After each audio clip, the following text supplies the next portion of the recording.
Very, very interesting We're never news today. lost, Joey.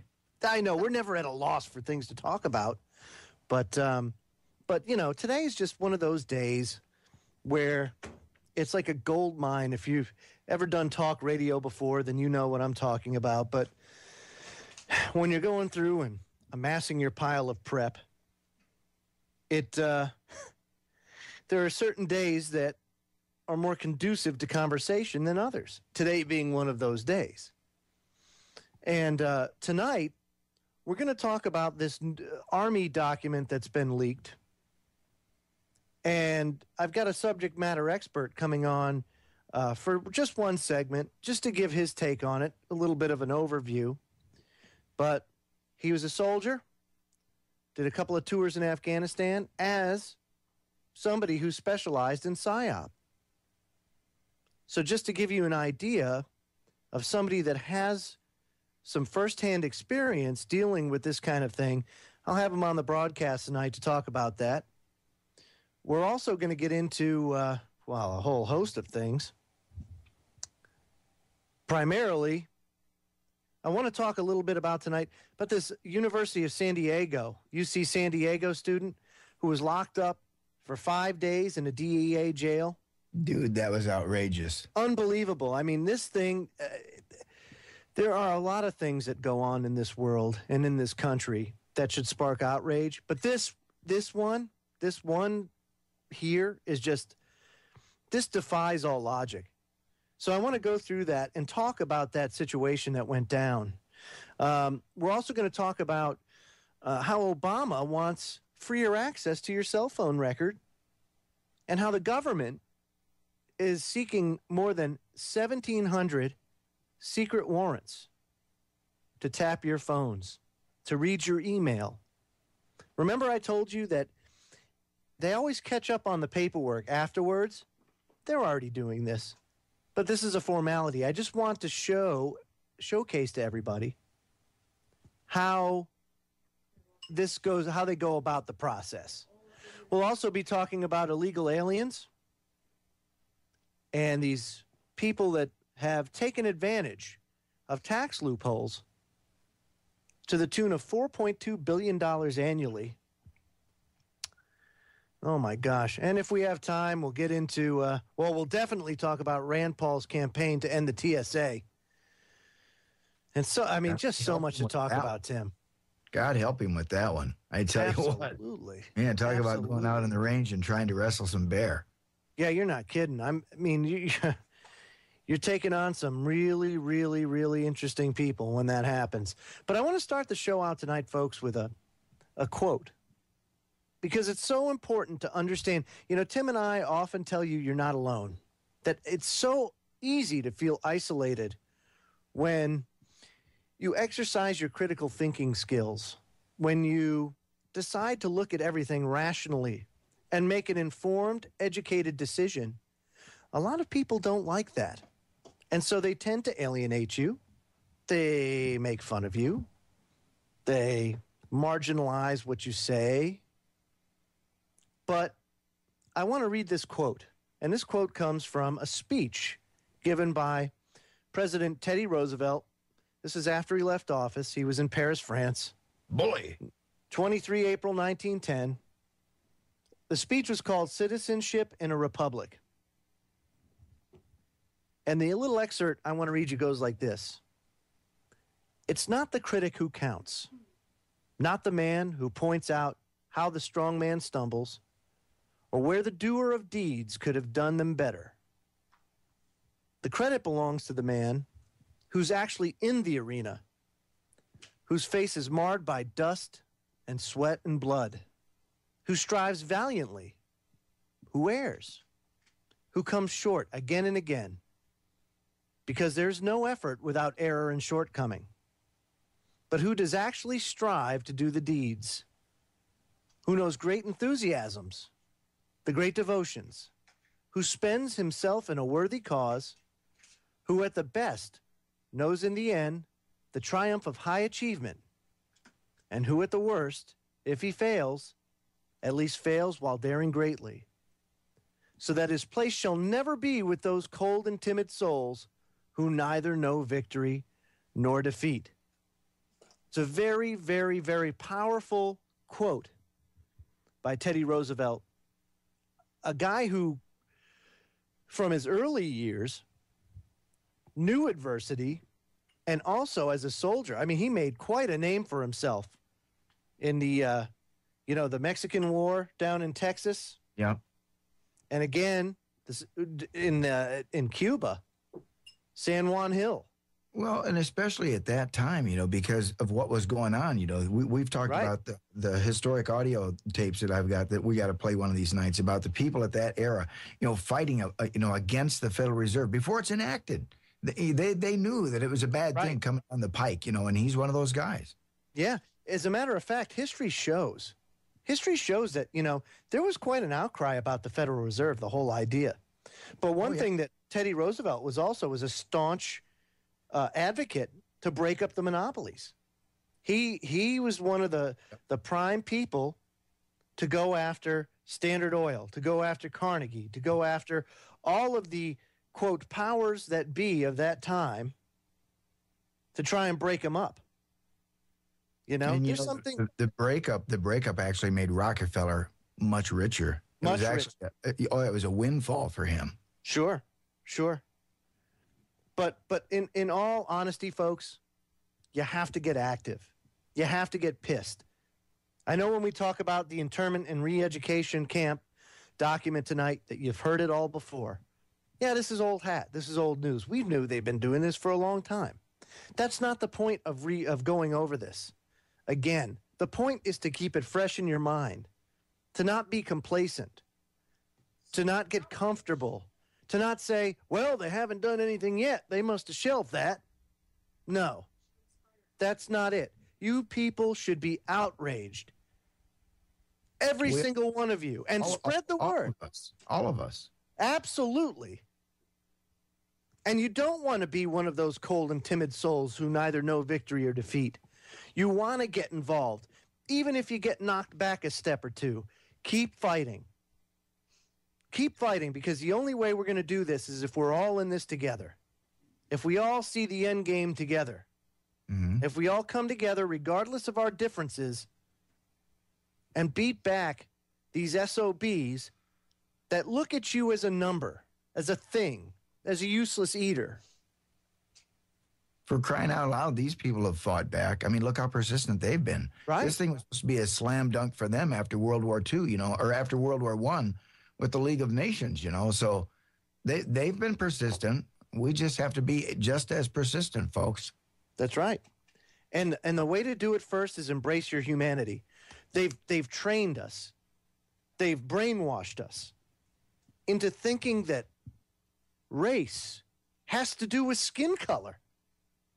That if you're from a different culture, then you're a different race. And what's race? As far as I know, there's one race on this planet, and that's the human race. You have a lot of cultures. Your color of your skin may be different because of the fact that your ancestry comes from a climate that may be a little bit different. Mm-hmm. You may get more sun than somebody else. But what does that do? What does that say about you? You're still a human being. Folks, coming up, our guest joins the broadcast. We'll talk about this Army document, get his thoughts on it. So stay tuned. We'll be right back. You're listening to Freedom Link Radio on the Orion Talk Radio Network. Welcome back, folks. Don't forget the email address is thefreedomlink@centurylink.net. That's thefreedomlink@centurylink.net. Joe Joseph and Tim Watts here. It's time to get into it, folks. It's time to get into this U.S. Army Internment and Resettlement Operations Manual. And to talk about it a little bit, I brought my friend Andrew on the broadcast. Welcome aboard, my friend. Thanks for having me, Joe. Hey, man, no sweat. Now, you've done, first of all, folks, you need to know he's an Army vet, done some time in Afghanistan, and you did PSYOP over there, didn't you? That is correct, sir. Ah, very interesting, very interesting. And so what's your thoughts on this man, on this we're going to get into this after you go. I know you only got a little bit of time to kind of spend with us here. So, what's your thoughts on this this field manual? Well, I haven't had a chance to really read over the field manual, just a few brief hits here and there, but I did read the article that Alex Jones has published today. No doubt that's what everybody is seeing first thing. So just to hit that, as psychological warfare goes, I saw one bullet point in the article that really hit on that looks to be real, and that was that to psychological operations personnel specialists, et cetera, whatever they define it as, will be there to conduct loudspeaker support, which is exactly what we do in a war zone, say in a prison camp or any kind of camp, and it's just to direct civilian traffic. Or if PSYOP is coming into a town, they might use loudspeakers to direct people if they need to stay inside, military operations are underway, whatever. It's just kind of their command and control. But that one bullet point stuck out as that seems fairly legitimate. That seems like something they would use PSYOP personnel in their equipment for. Yeah. But outside of what I was reading was just a little off. Okay. From what we did, because it specifies a psychological operations officer, which there was no such thing even when I got out. They would bring in other branches and have them do temporary duties, and some of them would stay in the field permanently. But so it says psychological operations officer is in control of all essentially what looks to be brainwashing activities in internment camps, and that's just something I've never seen or heard of before from the Army. Now, let me ask you this: how possible do you think it is? I mean, the way they're describing this, both in the article and in the manual itself, it appears to be that they're looking at the possibility of interning a lot of people. And that requires, I mean, it's not like you can give them your individual attention. You know what I mean? So you're looking at a PSYOP, a fairly large one at that. I mean, what kind of success rate do you have, number one? I mean, and let's put it in perspective here. Sure, go ahead. Well, just say, for example, that you're captured and sent to an internment camp. I mean, what is the chances that they're going to be able to coerce or corrupt your thoughts? I mean, what do you think? I mean, how susceptible are people to that? Let's just put it in perspective this way. It's never really been done in America. You can cite the internment of the Japanese during World War II, but that was a different situation than what we're talking about right now for sure. But if you look historically, from what I understand, Adolf Hitler and Stalin both didn't really need much more than fluoride just to keep people under control. But look at all the wondrous drugs out there. I mean, if you pump enough dope into people, they'll get complacent, like Hindu cows, as they would say on Fight Club, It would take a little something extra, especially if you're dealing with a mass amount of people. It would take something that we're not terribly familiar with, I think. But it wouldn't seem like something you could just do and get away with it under any circumstances right now in the United States. Right. I mean, and here's the thing, when you start to speculate, you tend to think of all these scenarios in your head. Well, what could possibly drive them to do this? What could it be? And the problem that I've seen time and time again is it never ends up being what you visualize it's going to be. Never. No, never. It never comes to fruition the way you think it will. And so, here I am. Well, go ahead. I was going to say, Joe, when this National Defense Authorization Act went up, it was you personally that really pulled all those documents and said, look at that. They're trying to man internment camps. How funny. Yeah. So that is set up. That's ready to go right now.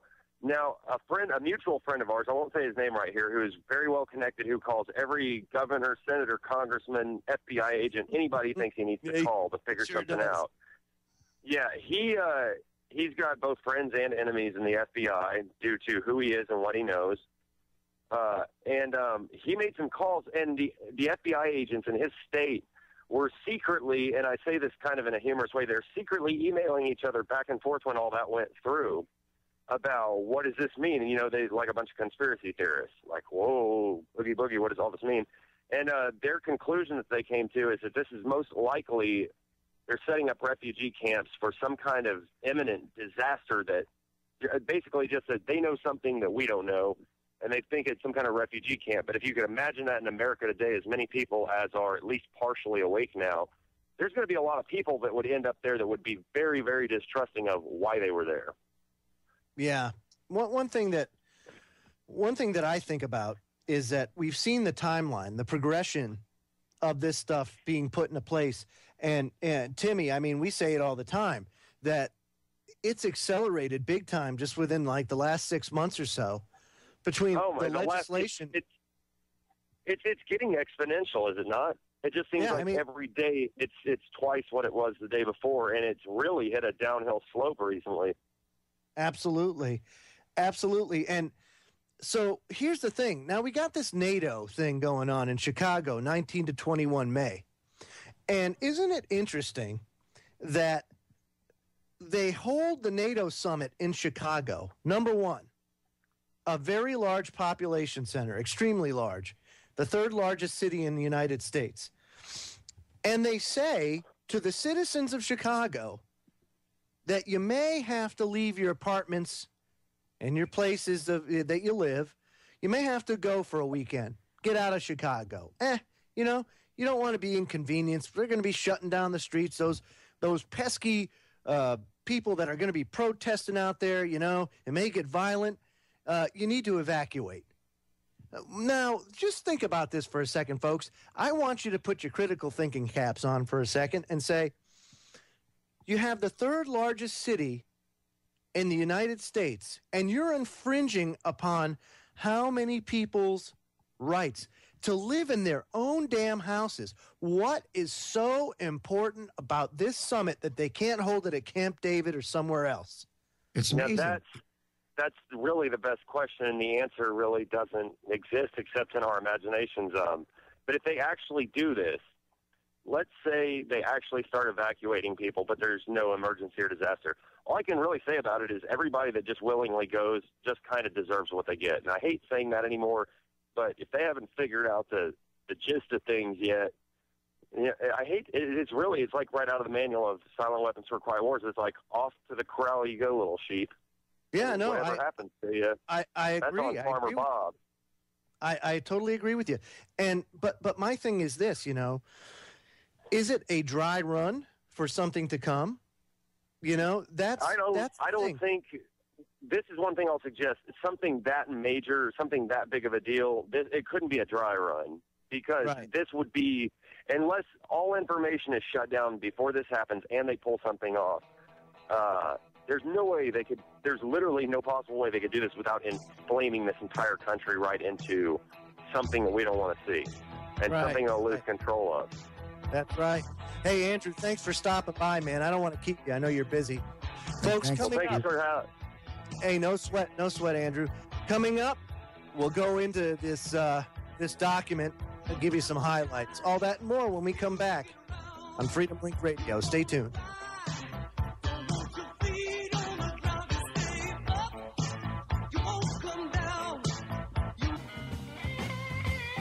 Immediately following Freedom Link Radio's Conspiracy Chronicles on Sunday night is the Information Nation with Ken. You want some quality radio? Then please tune in, or just stay tuned. And following our broadcast, Ken's going to break it all down for you. So that's the Information Nation with Ken, 9 p.m. Eastern Daylight Time here on the Orion Talk Radio Network. Tim Watts, Joe Joseph here. And we're going to get into this Army Field Manual. And I'm going right to the source. This is publicintelligence.net. That's who found this document and posted it first. And they actually go into a lot more detail into this. Now, I've perused the document itself. It's 326 pages. It's very long. But if you know the terms, you can Control F on a PDF and actually search the terms out and validate that what's being said is actually in there. And when you do it, you come to find out that it is.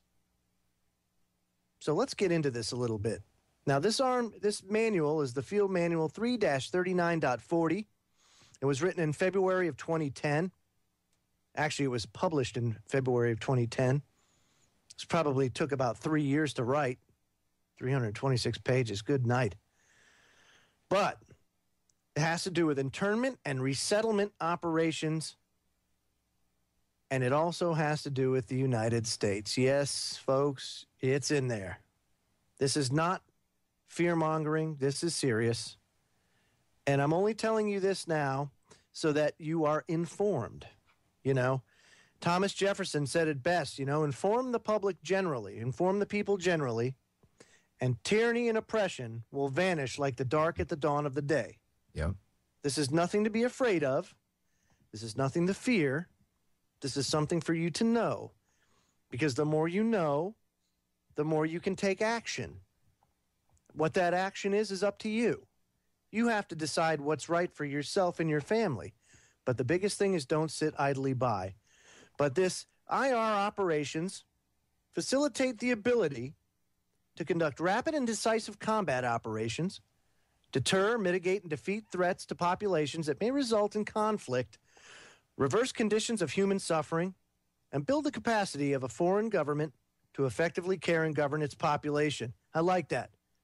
To care and govern its population. Yes. Yeah. Let's intern them. Let's put them in prison so they can govern them. That's some pretty darn spiffy care. I don't think you get that at the Holiday Inn. Absolutely right. This includes have a breakfast bar. Yes. Do I get the donuts with that? I like my donuts with jelly.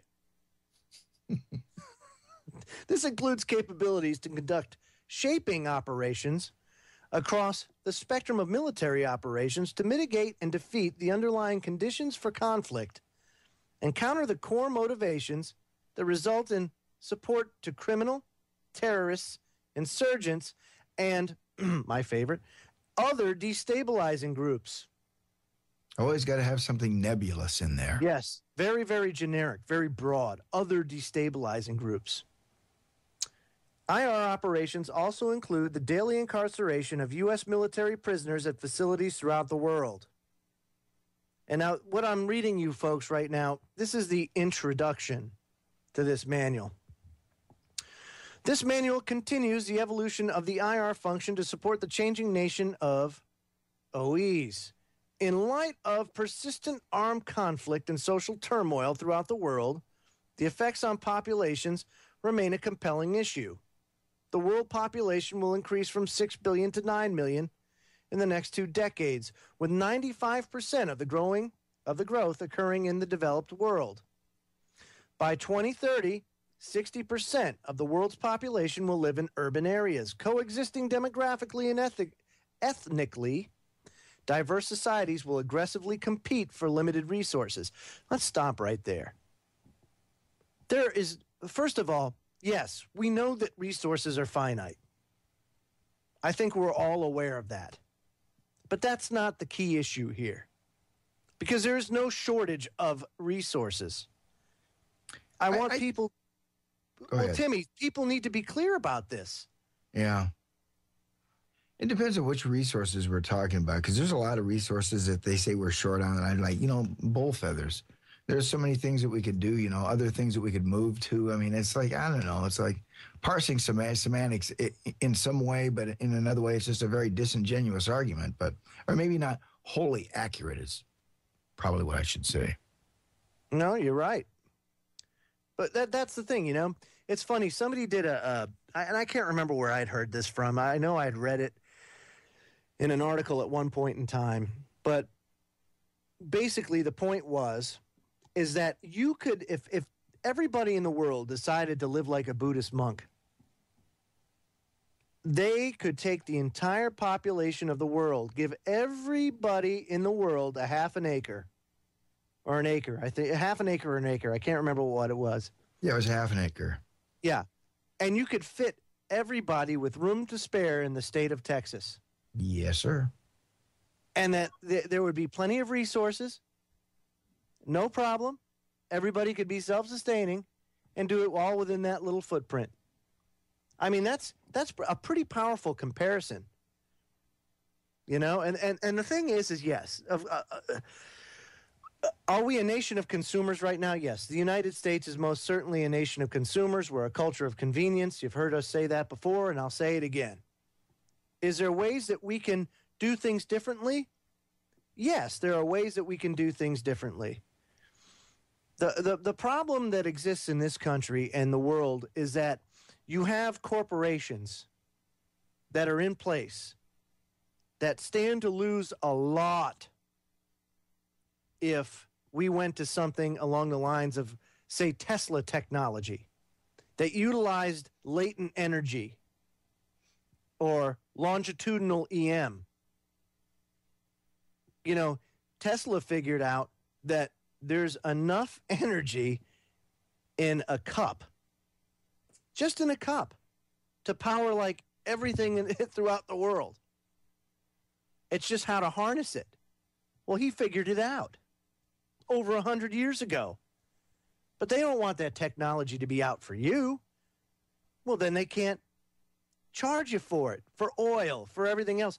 You can't be a slave to the world if you don't partake of all this BS that they are trying to sell you.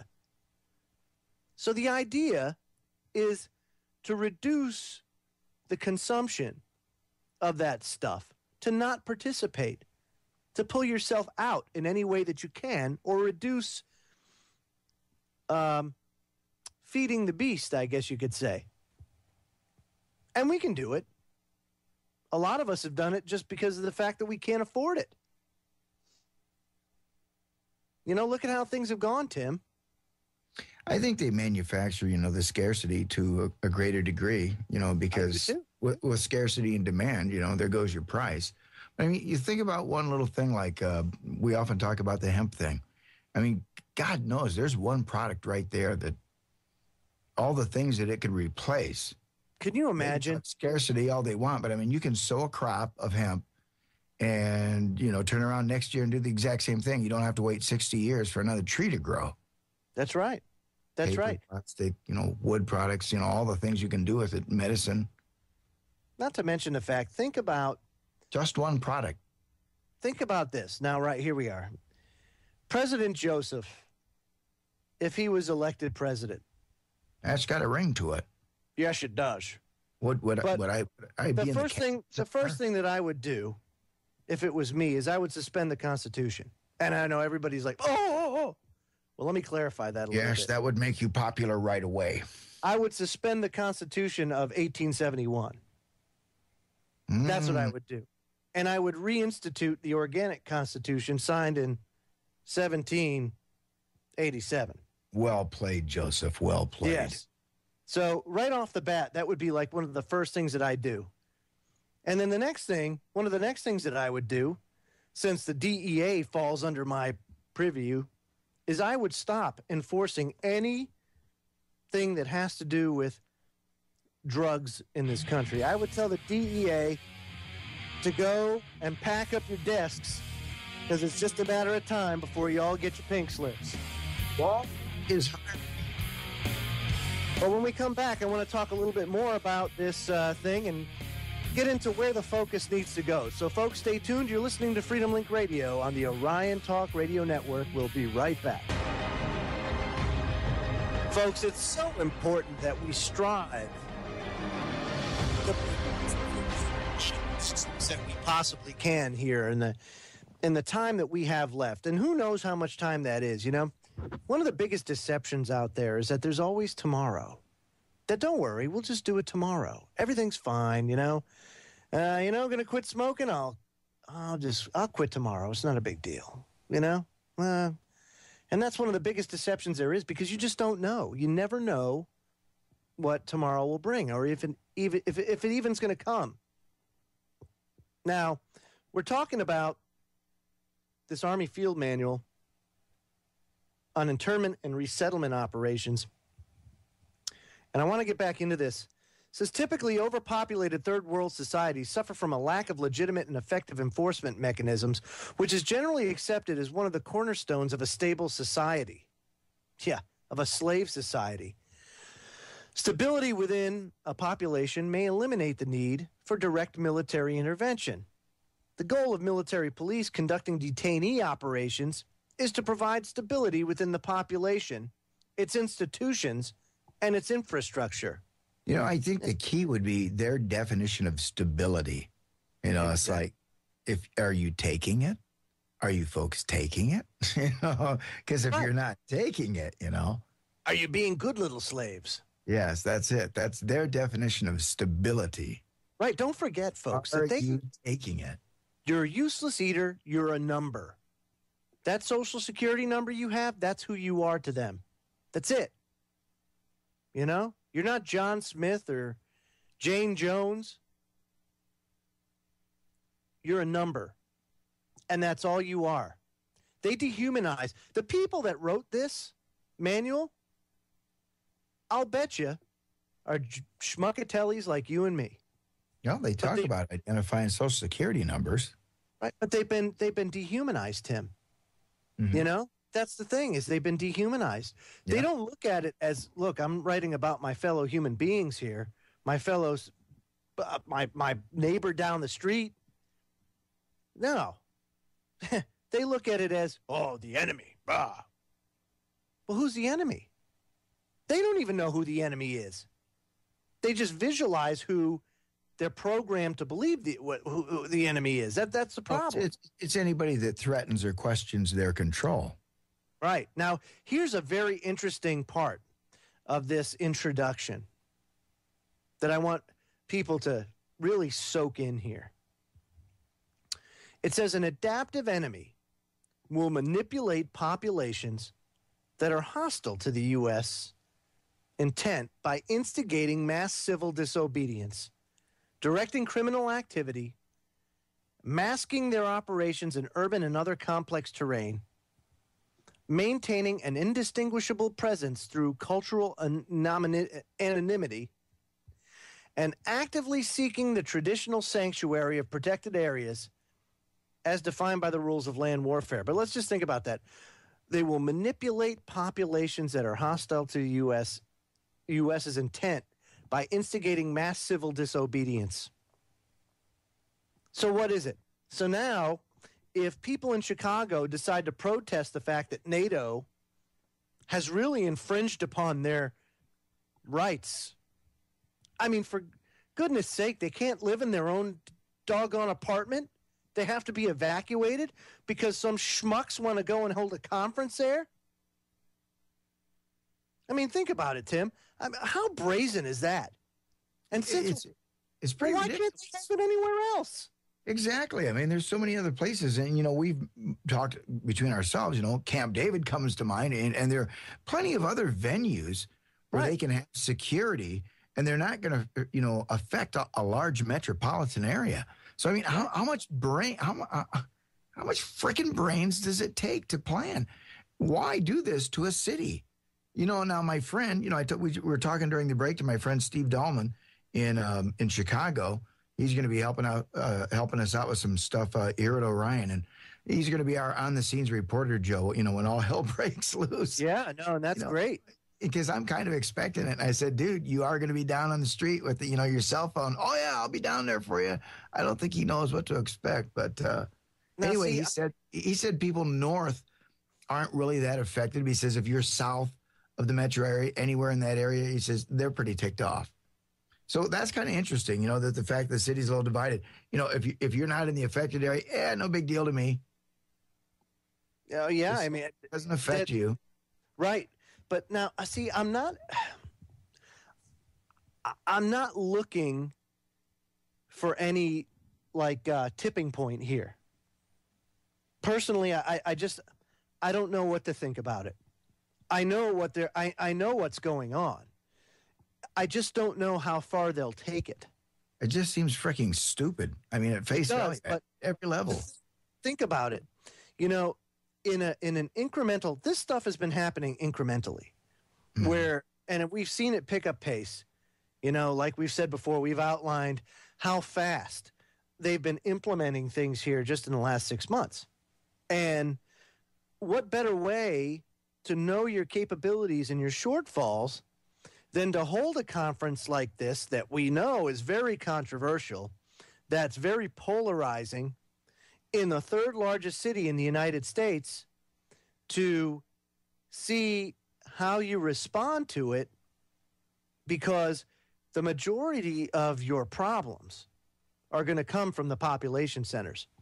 For example, if society breaks down to the point where, we'll say, the trucks stop coming in and out of the cities, where the supermarket shelves get emptied and not refilled, you're going to start to see some major rioting going on, where people are they just won't know what to do with themselves. You know, brings up the old when in wonder or in doubt, run in circles, scream and shout. Yeah. I mean, that's what's going to happen. You're going to have parents with starving children trying to figure out what the hell to do. And so that's the time when they'll be rounded up and shuffled out. And that's the thing is, what again, you know, Chicago could just be a dry run. It could be, what do we need to put in place? We know the plans are there. They've admitted it. They've contacted the Red Cross. They've contacted Wisconsin. We know that there are internment areas already set up in and around Chicago. They've made all the preparations. They're talking about shutting down major highways. Is it just a coincidence that CFR boy Rahm Emanuel, you know, is now the mayor of Chicago and all this stuff? And didn't we say this when he was going in that, oh, yeah, you can expect something to happen in Chicago now? Exactly right. Yeah. I mean, this is not first of all, we know that there's no such thing as coincidence. But this really deserves much more observation and some really thorough citizen reporting. So anybody in that Chicago area that has a camera, that can get out there and get this information out on YouTube or anywhere else, if you guys have any tips, email us, thefreedomlink@centurylink.net. I'll have you on the broadcast. You can give live updates. But this stuff needs to be documented. We need to know what they're doing. And we'll be looking and researching to see what the idea is. I mean, like I said, they've got a framework in place. We know this. It's just, why? What are they planning for? That's the question. That's the question. And InfoWars did a good article. Paul Joseph Watson. Leaked U.S. Army document outlines plans for re-education camps in America. Now, they get into a little bit better, like a more simplified breakdown of it. So in hour number 2, I'm going to go over their article and give you some of the key search terms so that you can go back for yourself, Control F that document, and look for yourself. Start reading through it. It's 326 pages. Certainly not entertainment reading by any stretch of the imagination, but it's something that you should read and be aware of. And the other thing that people need to understand is, remember, the original intent of the government was to protect us, but they work for us. They work for us. We, the people, put them in place. We, the people, are supposed to elect them, and they go and represent our interests. And we know that that process has been thoroughly corrupted and hijacked.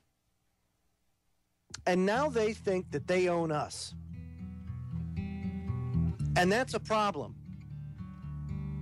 So we need to get out there and make as many people aware. Awaken your neighbors, awaken your friends, your coworkers, your family. Pull them out of the matrix. Don't worry about saving the world right now, but affect change within your sphere of influence. That's the most critical and important thing that you can do at this juncture. Our number.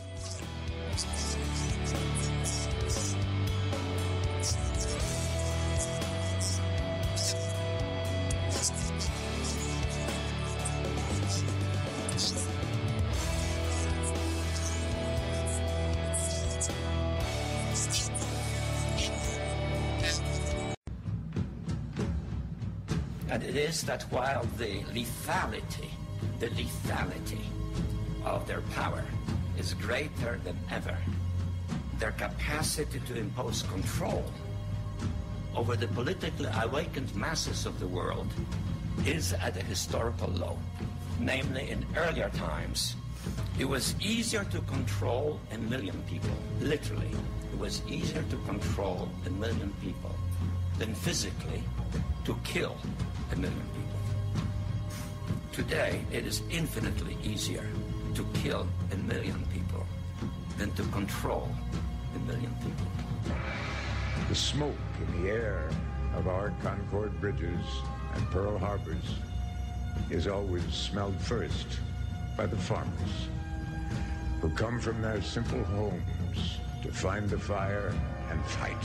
If you embark on instituting a society where government protects you from yourself, you're in big trouble, and that's what they're doing. That's all government is force. I mean, do you have a choice about paying Medicare taxes? This government uses force to mold behavior or mold the economy. They've overstepped the bounds, and they violated the whole concept of our revolution and our Constitution.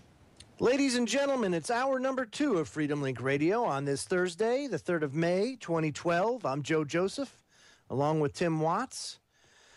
Boy, so much to talk about tonight, and I just cannot get my mind off of this internment plan. You know, it's really important, Tim. Oh, yeah, and just the title of it. Now, the title again, I mean, they try to make it sound innocuous, but I mean, there's no way you can sugarcoat this title. I mean, read it again, Joe, the title. Yeah, it's, let me just, I want to do my due diligence here. Internment and resettlement operations. Yeah. Field manual, yeah. Just 2 words right there for anybody that's, you know, a thinking human being. Internment and a resettlement. I don't know. That certainly grabs my attention immediately. And again, you know, I'm sure they tried to make it as much of a milquetoast, you know, title as possible. But again, those 2 words just, they really stand out. It does. Now, InfoWars wrote an article on this, and it breaks it down in a more in an easier to understand way. You know, I could go into the jargon that's within this document, but you guys can read that for yourself. I'm going to highlight some stuff here as written in the InfoWars article. Leaked U.S. Army documents outline plan for re-education camps in America. Paul Joseph Watson wrote this. It says a leaked U.S. Army document prepared for the Department of Defense contains shocking plans for political activists to be pacified by PSYOP officers into developing an appreciation of U.S. policies while detained in prison camps in the United States. The document, entitled Field Manual 3-39.40, was originally released on a restricted basis to the DoD in February 2010 and is now out for your reading pleasure. The manual outlines policies for processing detainees into internment camps, both globally and inside the United States. International agencies like the UN and the Red Cross are named as partners, in addition to domestic federal agencies, including DHS and FEMA. Mm-hmm. Now, see, right there should be your first ears perk up. What the heck does DHS have to do with anything overseas? Further, what does FEMA have to do with anything overseas? So obviously, we're talking about some domestic action being taken here. The document makes it clear that the policies apply within U.S. territory and involve DoD support to U.S. civil authorities for domestic emergencies and for designated law enforcement and other activities. There it is again, Tim, other activities. Now, what I'm reading you right now, folks, these are quotes. So if you go to this article and you take the quotes, copy the quotes, go to the document, hit Control F, paste it in the find window, and it will bring you to the paragraph where it's found. That's how you can validate it. This is very important stuff. Very important stuff. The manual states that these operations may be performed as domestic civil support operations and adds that, quote, the authority to approve resettlement such as operations within U.S. territories would require a special exception to the Posse Comitatus Act, which can be obtained via the president invoking his executive authority. Oh, he wouldn't do that. No, never. No. Never do that. No. Now, we all know of PDD 51. That's Presidential Directive 51. Yep. That was put into, Uncle Bush, Uncle Georgie did that. And Tricky Dick Cheney, in cahoots. That's what they did. A lot of people don't know what's in PDD 51 because much of it's classified. And to be quite honest with you, we're probably going to find out about it when it happens. Then we'll know what's classified. Until then, God only knows what the heck they have planned there. But you can kind of see the direction that they're headed. The document also makes reference to identifying detainees using their social security number. Obviously, the Taliban don't have social security numbers. Yeah, and there's that impersonalization again. That's right. Aside from enemy combatants and other classifications of detainees, the manual includes the designation of civilian internees. In other words, citizens who are detained for security reasons, for protection, or because he or she committed an offense against the detaining power. Once the detainees have been processed into the internment camp, the manual explains how they will be indoctrinated, with a particular focus on targeting political dissidents into expressing support for U.S. policies. The re-education process is the responsibility of the psychological operations officer, who, after talking to our friend Andrew, who was dealing with PSYOPs over in Afghanistan, one of his problems is he's never been aware that there was a psychological operations officer. So this would be a relatively new function. Now, typically in a compartmentalized military or anything like that, when you have so many detainees or internees, that you would typically have an officer overseeing the soldiers or the MPs or whoever is guarding these internees. So you'd have an officer over. So that could be what they're talking about there. But it's very, very interesting that all this stuff is going on. Now, this manual lists the following roles that are designated to this PSYOP team. Okay? It identifies malcontents, trained agitators, and political leaders within the facility who may try to organize resistance or create disturbances. That would be you. Yes, it would be you and me and everybody listening to this broadcast. Develops and executes indoctrination programs to reduce or remove antagonistic attitudes. Ruh-roh. It identifies political activists. Yeah. Provides loudspeaker support, such as administrative announcements and facility instruction when necessary. Or possibly just leaving them on 24 hours when you're trying to sleep. That's probably what loudspeaker support is. Here we go. Ladies and gentlemen, you are all very dirty. Please walk into the showers. Oh, yeah. Don't mind the fact that there's no plumbing going into the showers. Just go in there. It might look like steam. Might look like steam coming out. The steam bath. Yeah. That's right. Second, let's keep going. Helps the military police commander control detainee populations during emergencies. And the last of this PSYOP team plans and executes a PSYOP program that produces an understanding and an appreciation of U.S. policies and actions. Yes, we love your government. Love what your government's doing. You love it, and it will love you. Be a good slave. Remember, this is not restricted to insurgents in Iraq who are detained in prison camps. That's right, because insurgents in Iraq don't have Social Security numbers. The manual makes it clear that the policy also applies within U.S. territory under the auspices of the DHS and FEMA. The document adds, resettlement operations may require large groups of civilians to be quartered temporarily, less than 6 months, or semi-permanently, more than 6 months. Now, The historical significance of states using internment camps to re-educate detainees centers around the fact that it is almost exclusively practiced by repressive dictatorial regimes like Stalinist North Korea and the Soviet Union. We have this is big stuff, Timmy. We were made to be courageous. Big stuff. We were made to lead the way. You know? We could be the generation that finally breaks the chains. Down the Rabbit Hole makes its appearance. And Popeye's got a great show for you planned. He's bringing on the Rad Chick and Steve Stars. So don't miss the show. Oh, man, what an awesome show. I love Steve Stars, man. And Rad Chick is awesome, too. Rad Chick, too. I like Rad Chick. Absolutely. So, And guys, Star. tune in tomorrow. And speak of the devil. What, Popeye? We have here Popeye.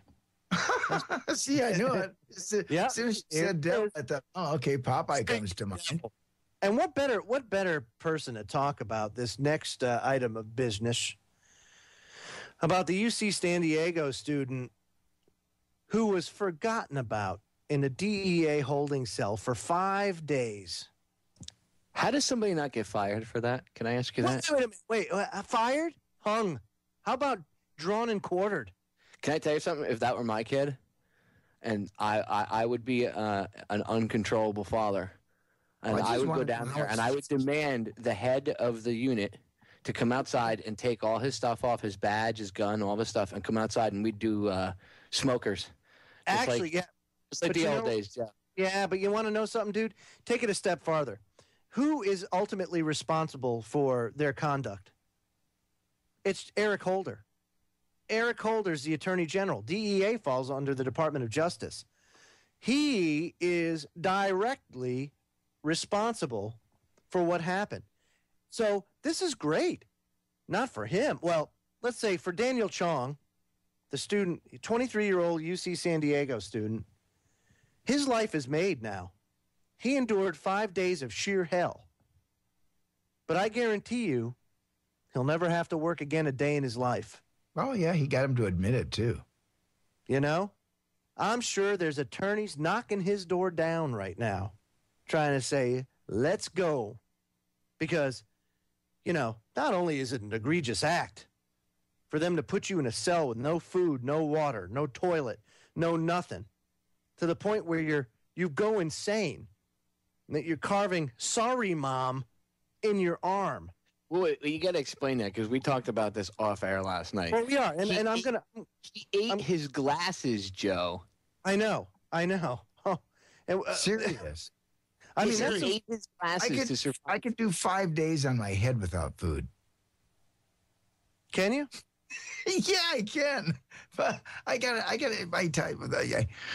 I don't know. You know, teach their own. But my gosh, ate his glasses, huh? Can I tell you something? I'd hate to break the news to the torturers, but like putting me in solitary confinement. Ooh, we're gonna make you go crazy. First of all, I went there a long time ago, and two, solitary confinement—that'd be like a vacation. No cell phone, no annoyances. I'm married, dude. Do you not understand? Like that would be vacation. Yeah, watching Dust Collect would be like watching the World Series. I mean, well, that's a way. But anyway, let me for anybody that's not aware of this, this is in the Los Angeles Times, okay? Elected officials are demanding answers after Daniel Chong, a 23-year-old UC San Diego student, was left unattended for 5 days in a DEA detention cell. Now, Barbara Boxer called on U.S. Attorney General Eric Holder, asking for an immediate and thorough Department of Justice investigation into the matter. Stop there. There's a team right there. My God. Yeah, just listen to that for a second. You've got a son of a bitch, and that's what he is. That's being the Congress right now is going through the motions of putting this SOB in contempt for not providing information for the Operation Gun Runner and Fast and Furious, in which he is directly responsible for the death of a Border Patrol agent and for trying to set up a situation that would ultimately, if it succeeded, probably take away the Second Amendment and or curtail it, because that was the ultimate plan. So you're asking this guy for answers? He's the same guy that said, 20 years ago, they have to brainwash people to be against guns. Remember that? That's right. The collaboration between those two, some might call the son of a bitch and the bitch. Yeah, Sorry. and here's the thing. They're investigating themselves. Do you think you're going to get the truth? Oh, yeah, I'm sure it will. Yeah. Quote, after the investigation is completed, I ask that you please provide me with the results and the actions the department will take to make sure those responsible are held accountable and that no one in the DEA and DEA custody will ever again be forced to endure such treatment. There are prisoners of war that don't get treated like that. I want to know how it's possible. I mean, that was what I was going to try to ask earlier there. Is just, how is this possible? I mean, what freaking wing of the jail is that's off limits where somebody just passes that wing and That's right. doing the rounds and they just don't see anybody there. I mean, right. How is this possible? The DEA apologized Wednesday to Chong, who was accidentally left unattended in his holding cell for 5 days and reportedly drank his own urine to survive. San Diego attorney Gene Iredale said his client was still recovering from the ordeal. The attorney submitted the initial paperwork needed for a lawsuit Wednesday. The claim seeks $20 million in compensation for the incident. If you ask me, that's not... Kidding me? Are you kidding me? That's not enough. Yeah. Oh my gosh. To me, that's not enough. But second, think about this, and here's where the outrage should really come in. Oh. Not only was this an egregious act against this poor dude, but that $20 million, that's coming out of the taxpayers' pockets. Sure. So, and, I'm not so certain. It's just not God, I hate to say this, but somebody would do something like this just as another distraction, a public distraction. Again, because you said the money's going to come out of taxpayer money. And again, they've eluded us for so much. They've probably got a kitty somewhere stuck away with trillions, excuse me. They could have a little nest egg set aside for stupid crap like this. They usually do. Yeah, because again, I just can't fathom. I mean, 5 days. I mean, what wing of the jail do they have set aside where nobody goes to for 5 freaking days? Right. Smoke pot, go to a black site, get never heard from again. Get black bagged and off you go. But commit murder and rape and you're out in 4.5 years and you're treated, you get cable TV and smokes and a good workout. Yeah. Absolutely. It's just a totally unbelievable story, though. When they finally found Chong, he was taken to Sharp Memorial. When they finally found him, like he was lost. Hey, Joe, where'd we put that inmate that we arrested the other? What the hell did we do with that kid? I found another cell. Hey, Tommy, where did we put that Chinese guy that was smoking pot? We can't seem to find him. I mean, really? Is that place that cavernous? Yeah. I mean, that's crazy. Maybe, so they take him. Wait a minute. Maybe. Where'd they take him? Yeah, I don't know. Who knows where they took him? So apparently, he gets taken to Sharp Memorial Hospital, where he spent 5 days. He was close to kidney failure, was having trouble breathing, and suffered hallucinations. Yeah, tried to kill himself by breaking his glasses and cutting his wrists, carving "Sorry, Mom" in his arms. Unbelievable that this was allowed. 20 million's all he wants?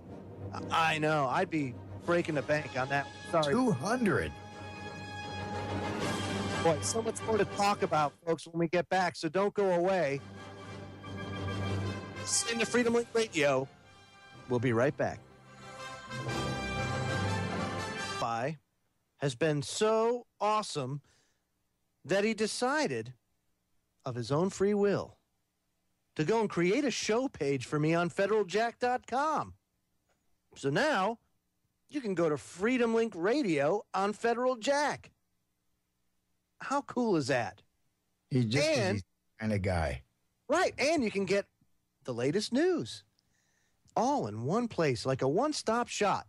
Now how much did you pay? That's right. What a bargain. What an absolute bargain. So visit federaljack.com today. Popeye, I know there's a story that you're itching to tear up. And I, too, would like to tear it up. Yeah, you and I talked about this off air, Joe, and this is something that strikes me personal, or I should say a personal chord with me because I'm a vet and you're a vet.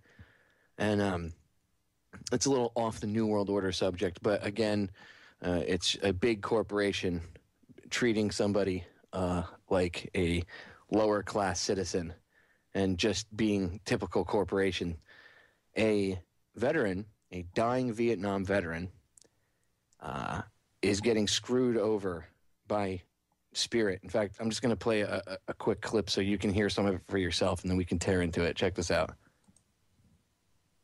Airlines defending his company today amid backlash over its refusal to reimburse a dying Vietnam veteran. 76-year-old Jerry Meekins has terminal cancer. When doctors told him you can't fly, he tried to get a refund on his $197 ticket that he'd already bought. It was a non-refundable ticket. Spirit, of course, said, no, it's non-refundable. I don't care if you're dying. We're not refunding it. That triggered a bit of public outrage and calls for a boycott. The CEO says the former Marine should have bought insurance. By the way, U.S. Department of Transportation reports Spirit is the most complained about airline in the United States. Twice as many complaints as the second most complained about airline, United. The Spirit CEO says that is irrelevant. Laura Ingalls at our New York City newsroom. That CEO, Laura, actually had a whole lot to say. Hey, he did, Shep. Spirit CEO Ben Baldanza acknowledges Vietnam vet Jerry Meekins' very tragic situation, but says the airline is going to stand its ground on the decision not to refund his fare. In a telephone interview with FoxNews.com today, the Spirit Airlines CEO says Meekins was refused that refund because he didn't buy the $14 travel insurance they had offered, and repaying him would be, quote, cheating other customers. We very much feel badly for Mr. Meekins, and we greatly support the men and women who defend our country. We're not anti-vet. We're not unpatriotic, as many people have accused us of, including on the air. It's just a simple case of accountability. Baldanza likened... All right, I can't listen anymore. I'm going to reach through the screen and hurt somebody. Seriously, a $14 charge. Okay, first of all, the proper thing to do if you want to play by the corporate rule book, how about you just say, we'll out of his pocket, out of some fund, $14, they fund it and say, oh, look, you paid for it. Apparently there must have been a screw up.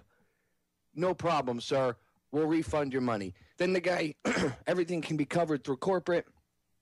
Okay, everybody played ball by your stupid game, and it's over. So you're going to jerk off this poor dying veteran. Nothing pisses me off more when someone's dying. And just add on top of it, the guy's a vet. He's dying of cancer, probably got it from something he was exposed to, like Agent Orange or something, in Nam. And you're not even going to, over a $14 fee. Well, if we do it for him, we have to do it for everybody. Well, let's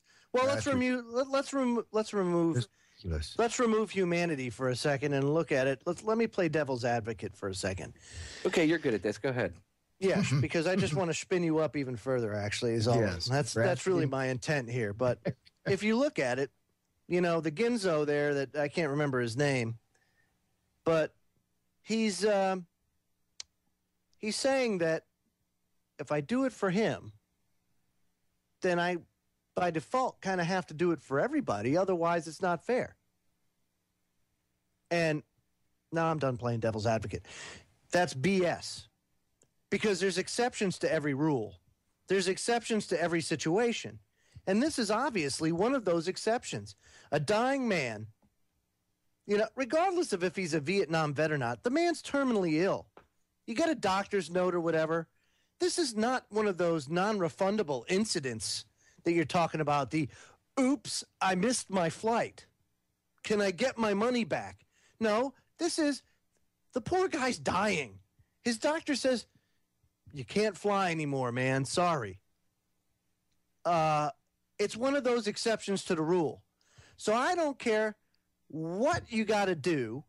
I don't care who you got to call.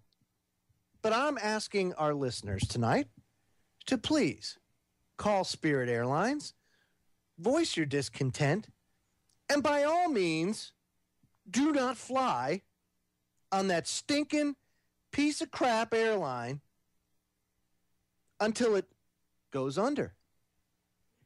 Because I guarantee you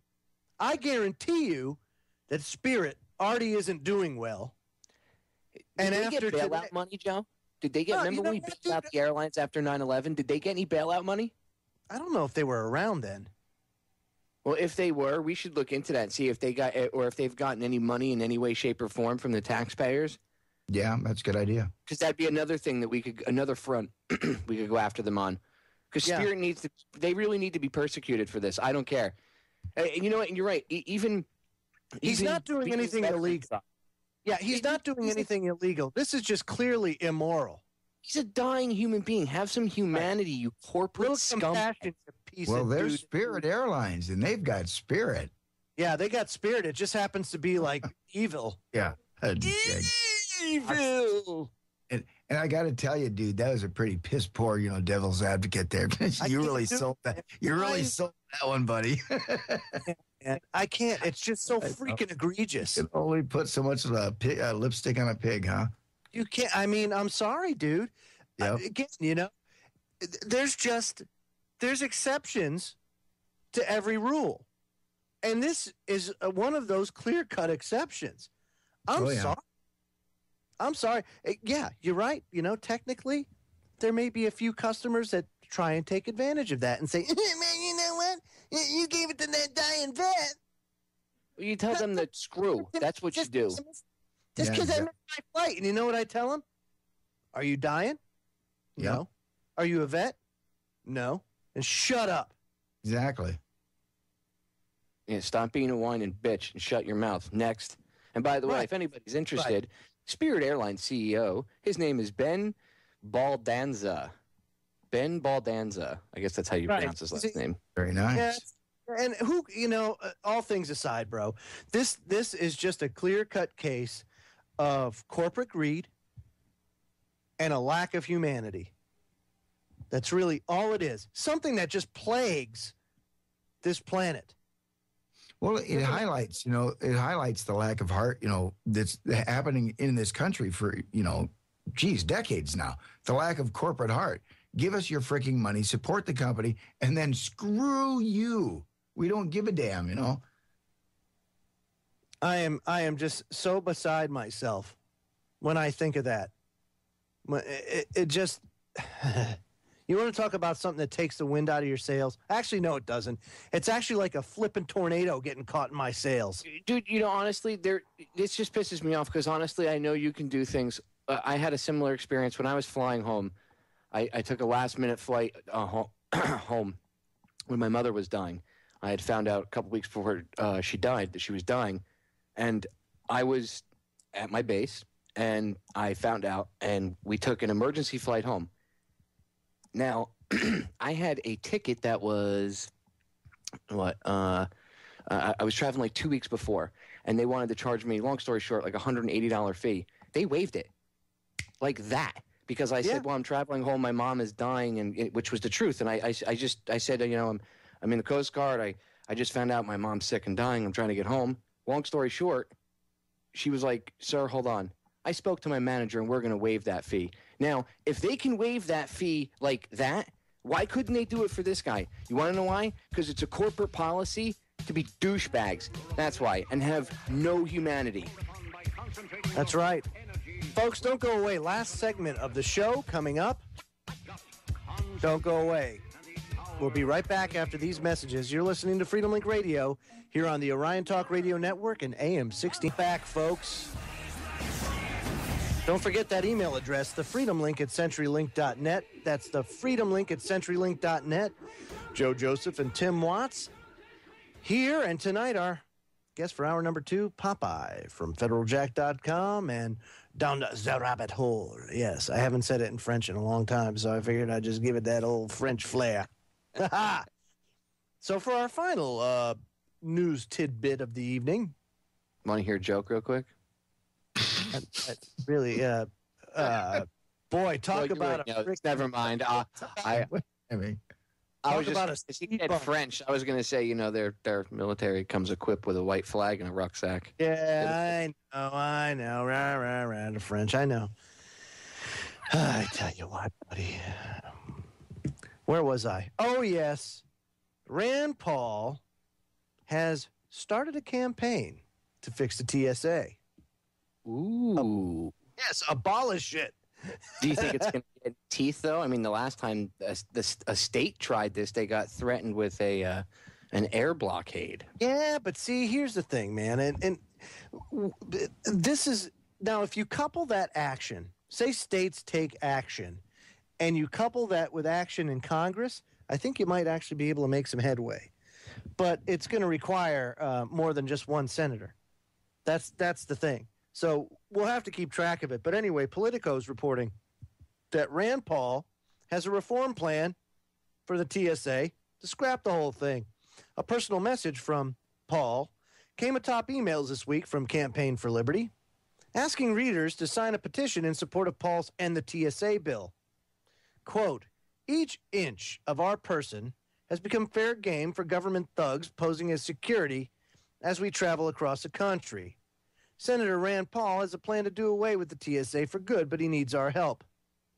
Read the petition, which also asks signers to chip in a contribution to help Campaign for Liberty mobilize liberty activists across America to turn the heat up on Congress and end the TSA's abuse of our rights. Now, just so you know, folks, Campaign for Liberty is turning into like this juggernaut akin to the NRA.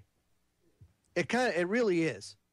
And so they kind of need support. They don't go and they don't have the luxury of having lifetime members and selling annual memberships to Campaign for Liberty. So it's kind of up to contributions. And I know everybody's donated out. Believe me, no one knows that better than me. These are hard times, but the only way to really get to get this thing to stop is by fighting the power. And the power right now has a lot of money. A lot. And a lot of resources. Yeah, it just happens to be our money. Yeah. That's right, because they've looted and plundered us. And I know you may have to make sacrifices. But we have to... Wait a minute. I got to turn my cable TV off, and I got to drive at a slower speed so I don't eat gas up in my gas-guzzling SUV. Look, and I got to get uncomfortable.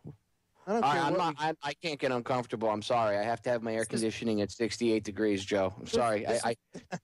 I'm not. Well, no. I'm going to go back to sleep. No, you know what, man? This is a noble effort. This is one of those things. I don't normally. I'm not normally one that seeks to, look for donations or anything like that. But this is a cause that can benefit everybody. I mean, our Fourth Amendment rights have been severely trampled. And TSA is just one part of this, But when you start talking about the fact that TSA is now on buses. Oh, yeah. You know what I mean, man? At what point? When is it going to stop? Yeah. And the thing is, it's not. Train stations now, too. They're doing it in the train stations. Why are they doing bag searches at buses or on buses at bus stations and train stations? Why is TSA talking about doing highway checkpoints? Well, we're going to have to do highway checkpoints. For what? Well, terrorists, they use our highways. Really? Really? Yeah. Really? Last time I checked, I haven't seen anything hit us. The only thing I've seen attacking our freedoms is the federal government. And I see terrorists all the time on our highways. I really do. Yeah, they have flashing lights on their cars. Well, yes, they do. As a matter of fact, they have flashing lights on their cars. A lot of them say state police or highway patrol or sheriff's department. But yeah, I see terrorists all the time. They're right. There is a threat. There is a credible terrorist threat on the road. And it has to do with taxation by citation. Now that, sir, is terror. Yeah. That's terror. That's what terrorist action is. Don't believe that, oh, yes, Habib in the turban over there, yeah, he's going to blow up everybody. Yeah. Habib is of no threat to you. Yeah, he's going to blow everybody up with the inner explosives that the FBI gave him and urged him to use. That's right. And offered him training and firearms. And money and everything else. Yeah. Yeah. Do you see, folks, where we're headed here? Do you see what's going on? It's almost like they're pushing our buttons intentionally. Yeah, let's see how we can piss them off today. And then these non-critical thinking human beings go ahead and they carry out the bidding of these elitist wackos, scumbags, that are putting all this stuff into motion. But see, it's got to stop. At some point in time, we just have to stop submitting. Well, Joe, why don't we say something to them, because we were both former cogs in the wheel. Yes. And maybe not that they'll probably just go, oh, shut up, we don't care, blah blah blah. But you know what? If you're a police officer, you're in the military. Remember, if you don't care what Joe and I said, just remember this. Mark Passio and I talked about this. It's called moral culpability. One day, the universe arcs. Justice is universal, and it arcs. Okay? And one day, it's going to come back to bite you. And let me tell you something. You're going to have to atone for the things you've done. You talking about the old adage that Mom says? Karma comes back to bite you in the ass? It's like a boomerang. Yeah. You throw it out there, and it always comes back. Oh, yeah. And you know what, dude? You're going to have to pay for the things that you've done. And, one day you're going to be questioned. And I'm not talking on a religious level. It's just a fact of things. One day, karma's going to come back for the energy that you've put out into the universe that's negative like that. And why waste your time doing that to another human being? Why be so cruel to another human being? For people who look at you like you're lower than us, the civilians, as you would call us, okay? And let me explain something really quick. They call us, or not us, but the civilian populace, the majority, they call the people the dead because they're not truly living, okay, as human beings. And they look at you like you're lower than that. That's why they made us wear dog tags. Remember, we all thought it was cool to have a set of dog tags. Oh, I got my tags. Do you realize they were literally calling us their dogs, hence the term dogs of war. Dog tags, right. That's right. Dogs of war. They have no use for us. None. So think about that. The people that you're serving you're gonna be next. Look what happened. Just think of history. Night of Long Knives and Rome's Purge. Go look up who Rome was. He was head of the brown shirts. Go look what happened to him in the brown shirts after they helped round everybody up. Some of them went to the same camps, and the other ones got killed, including him. And then there was the Night of Long Knives. Beware the hand that you kiss and That's lick. Right. The military are nothing but... Oh, geez, not you. They're just stupid animals, Popeye. Yeah, okay, Kissinger. After the show, we're going to go out back, and you and I are going to have what we called in the military, or at least in the Guard and the Navy, smokers. Yeah. It's fisticuffs. You That's come right. on back. Now, folks, coming up on Sunday evening, Conspiracy Chronicles rears its ugly head again. That's right. For all of you that are still plugged into the Matrix, it's going to be painful. But Sunday's going to be a little more of a history lesson. And we're going to be going over antitrust and the history of antitrust laws in the United States. What was done and what was put into place in the late 19th and 20th centuries to bust up monopolies and big corporations. And if you've noticed now in the United States, things have gone full circle again to where we have these oligarchies, these monopolies